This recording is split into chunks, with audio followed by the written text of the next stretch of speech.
Hello everyone, my name is Joshua from Heretic Apologetics. Today we are going to unpack the Classic Islamic Dilemma. The basic form of the argument is this.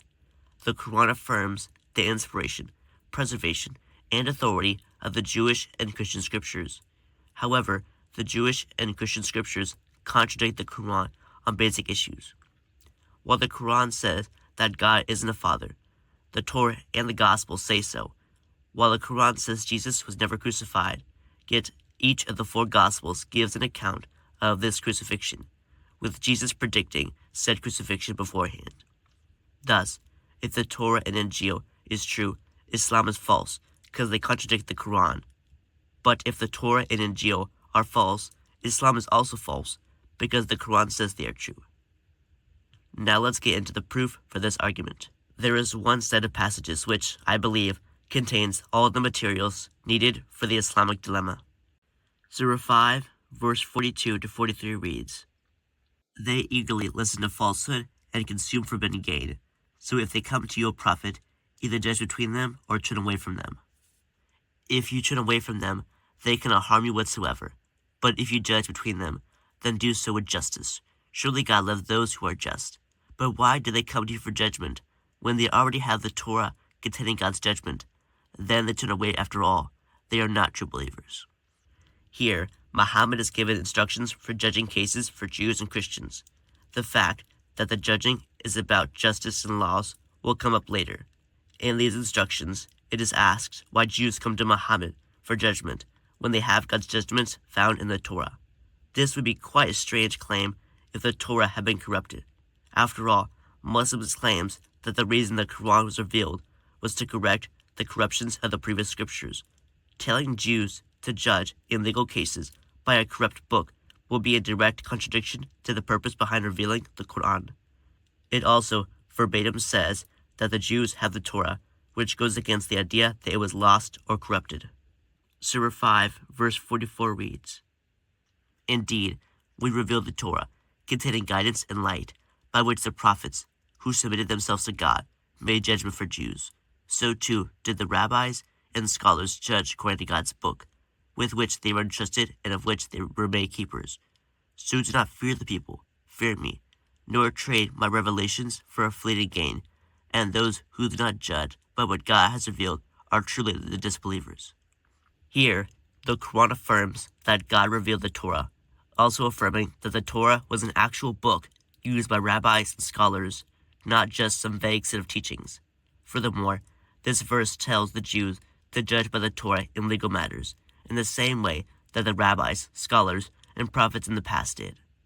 So, it affirms that the Torah was not lost or corrupted, for it would be destructive to judge by a corrupt book, but still is accessible to Jews in Muhammad's time.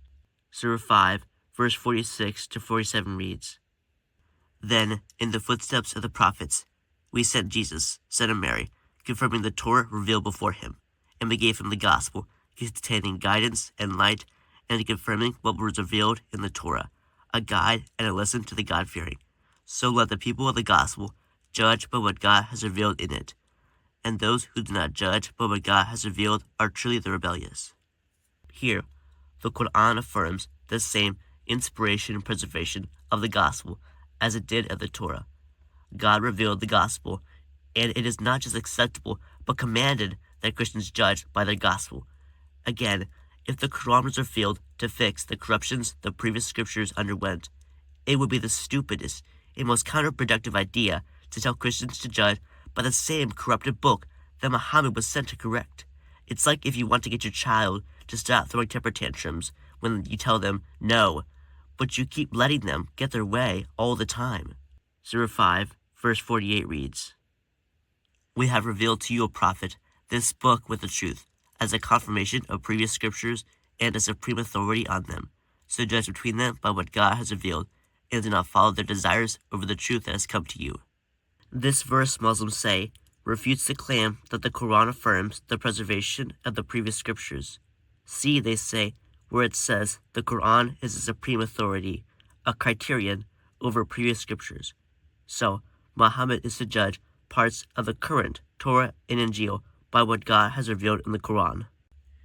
However, While Muhammad, the word that supposedly means criterion, has a variety of meanings, criterion is not one of the main ones. Guardian, protector, or even witness to the truth will be better renditions. Further, the Quran is a terrible guardian and protector if the Torah and Injil were corrupted. Imagine a police officer sent to a history museum to protect the ancient pieces of art there, but a burglar broke in and stole everything, and the policeman only showed up 500 years later. That is basically the Quran's competence at guarding the Torah and Gospel. It had been at least half a millennia after Paul supposedly corrupted the religion of Jesus' followers. Half a millennia since people began to worship Jesus en masse that the Quran showed up to protect this long corrupted book. 0-star review would not recommend. Also, as we noted earlier, judging here does not refer to judging between scriptures, but judging in legal matters.